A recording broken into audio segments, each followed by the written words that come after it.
Hey y'all, today's August the 1st. I figured I'd take you guys around, let you see what the garden's looking like today. We're pretty much at the end of our season. We're going to go ahead and harvest what we have left and pull out a lot of these summer plants. Go and try to get ready for planting the fall garden. I figured I'd take y'all around real quick and just show you. So our cucumbers, they have met their end. They are done. We got a lot of cucumbers to make pickles with this year, which that was a pretty good thing. And as you can see, that one right there is chicken food. And we did get a lot of cucumbers. The chrysanthemum melons, they're pretty well done. And the honeydews, still got a couple little small ones there. And then over here, this is where the rich sweet 132 melon was. One thing I'll tell y'all, this was the first time I grew these. This particular melon here, when it ripens, it is very pretty. Red and yellow striped, but as far as the taste, I did not like this one at all. We probably won't grow this one again. Just didn't like the texture, the flavor. But the chrysanthemum melons, the honeydews, they tasted pretty good. And here's the last Cherokee purple I have. Looks like we got a worm in there. But I had 4 of these, and only one survived. We'll have some good fried green tomatoes when we pull everything out. And the okra is doing great, always does. This time of year, it starts taking off.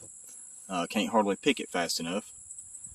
And then the corn is pretty much done. We got a few more ears on there that we can pick, but it's time to pull that out as well. Let me show you some of these tomatoes. The black cherry tomato, that's been one of my favorite cherry tomatoes this year. Very good tasting tomato, produces really well. Very vigorous. I mean very vigorous. Now the yellow pear, I really like this one too. A little cherry tomato, great flavor. It did pretty good too. I think it'd be better in the ground running up one of the other trellises as far as production, but a great flavor.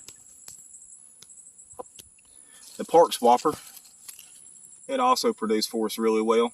We got a lot of good sized fruit, and it's still doing pretty good even this late in the season. And then the pink brandywine, I will grow this one again as well. Great tomato. It was a little stingy at first, but it started giving us some more fruit. And the hillbilly, I will definitely grow this one again as well. It's still, if I had a taller trellis, this thing would just keep on going. Good size tomatoes. Tastes real well too. And then let's see here. We got the Golden Jubilee. Now this one tastes great. Really nice tasting tomato. Puts off pretty good. I will give this one another chance as well. Now the Black Prince, probably won't grow that one again. It tasted good. It was just these tomatoes, with all the rain we've had, these I see being a little bit more prone to cracking for whatever reason. And the Super Sweet 100, I will probably grow these again as well. I can't tell you how many tomatoes these things have produced. And this vine, oh my lord. If it was on a trellis, probably still have to have some stakes. Very vigorous tomato. Now the Mr. Stripey, I pulled it out. We only got a few off of it. Really wasn't one of our favorite tomatoes. And let's go over here, show you some more.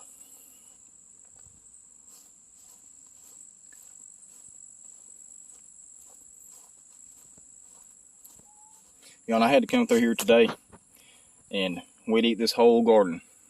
The grass was so tall, about 1.5 feet because of all the rain we've had. The only thing I could do is get out here with a weed eater and start start chopping some stuff down. Y'all probably have had a lot of rain too if you're in zone 7B. Got some more carrots. Last bit of the onions over there.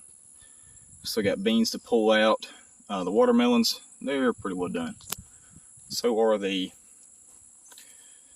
honeydews and these other chrysanthemum melons.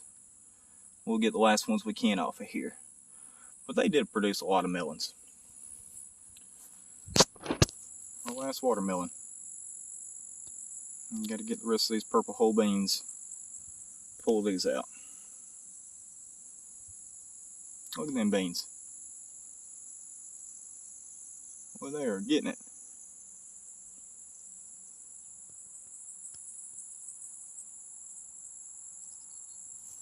Oh, what is this? Somebody's trash flew into my garden. Look at that.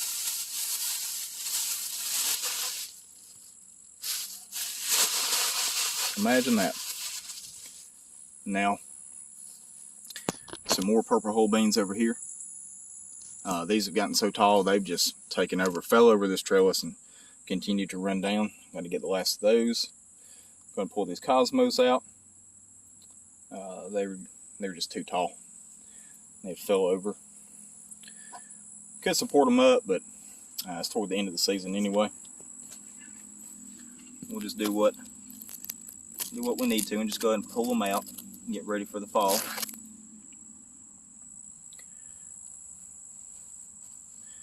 The thorn in my side, fire ants. Cleared up some of these compost bays, trying to get ready to start making some more compost. And then we've got eggplants over here. Go ahead and pick these. We may go ahead and pull these eggplants out. We've eaten and stored quite a bit of eggplants. Have to ask the boss lady about that one. And our peppers, the hot banana, the cayennes, the mammoth jalapeno,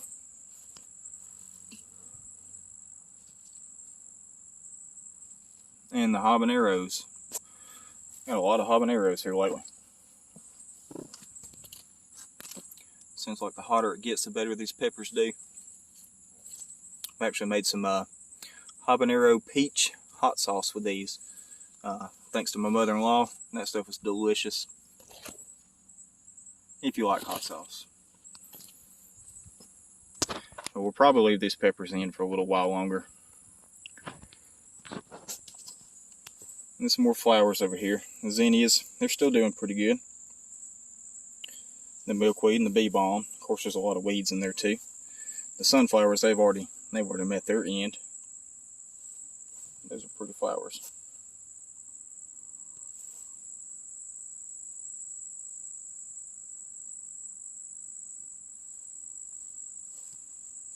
The basil,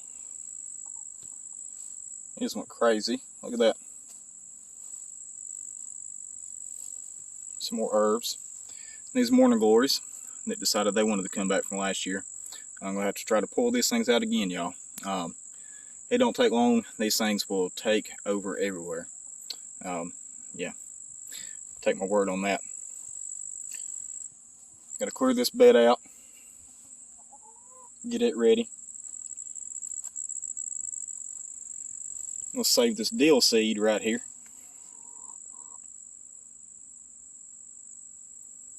And pull that out. Let's go ahead and pull these bunching onions too. I think they're huge. Strawberries, they're kind of fizzling down. Of course, the wildlife likes them as well, as much as we do. And then one thing I wanted to show y'all, how we got our chicken coop set up with our garden. As you can kind of tell, we've got the part of the chicken run connected to the garden. And we have a little door over there. We call it our scrap door. If we got any garden scraps, we can just toss them to the chickens. Our coop itself is 8 foot long by 4 foot wide and basically 10 foot tall with a pitch on it. We did that so we could stand up in the coop when it comes time to clean it out and do our maintenance in there. a little covered area where we keep our feed. And I'll show you the other side of this. And of course, the taller run with the water bucket and the spigot right there for good water access to the chickens in the garden. This scrap door connected to the garden, it's coming pretty handy, which is one reason why these chickens are so well fed. They know when they hear that sound right there what's about to happen. Look at them. Excuse me.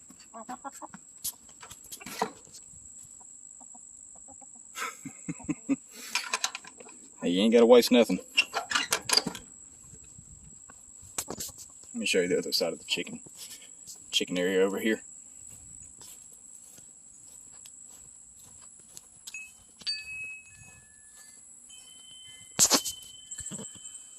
That's what it looks like from the front.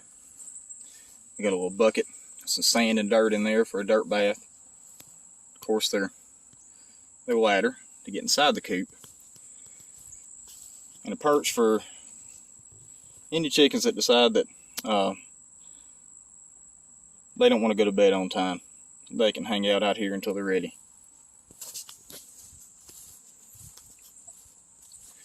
Now I've got this IBC tote here, 275 gallon. I plan on trying to set something up to use this to collect rainwater, maybe with a downspout coming off the back of this lean-to, and use that for the chickens, the garden, just another water source. We got our feed set up over here, and we got a squirrel that's been trying for about a month to find out what's in these buckets. He's making pretty good progress. We might be in the market for some more buckets here soon. Got a milk crate here. We can put our eggs in. Now this was our, let me see if I can get a better picture. This is our original nest box. When we built this box, we figured all the chickens would come in here and lay their little eggs, easy access. Well, guess what? Chickens are picky. They don't like this nest box. They'd much rather lay in milk crates sitting inside the coop. And I'm going to show you anyway. What this has turned into is another area for any chickens that decide that they don't want to lay in the milk crates or somebody's using them. They can come over here, drop their eggs. It seems like we got one hen that would much rather lay over here than in the actual nest boxes. But 2x4s is perches. We've got several layers going up there. Now where they're plenty comfortable at night. And that nest box right there needs to be moved. Don't put a nest box underneath a perch. It will get pooped in, FYI. Now let me open this main door over here. I'll show you our broody mama. She'll be alright.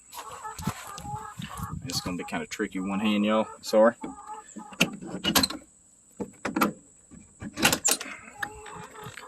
Alright, so there's Mama Root. What you doing?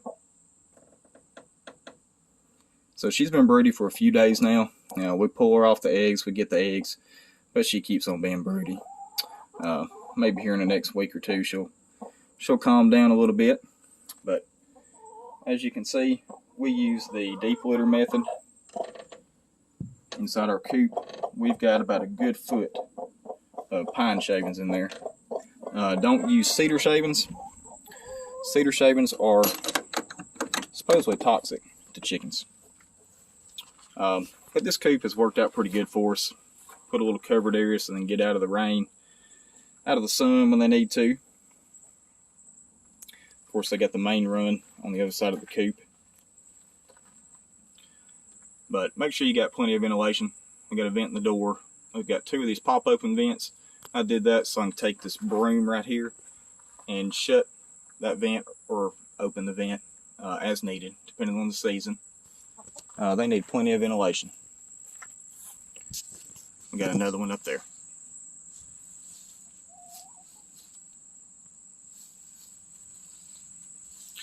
But anyway, figured I'd show you how we do that. I had a few people asking about our chicken setup and why we did it that way. But That's it. Well, y'all have a good evening. We'll see you next time.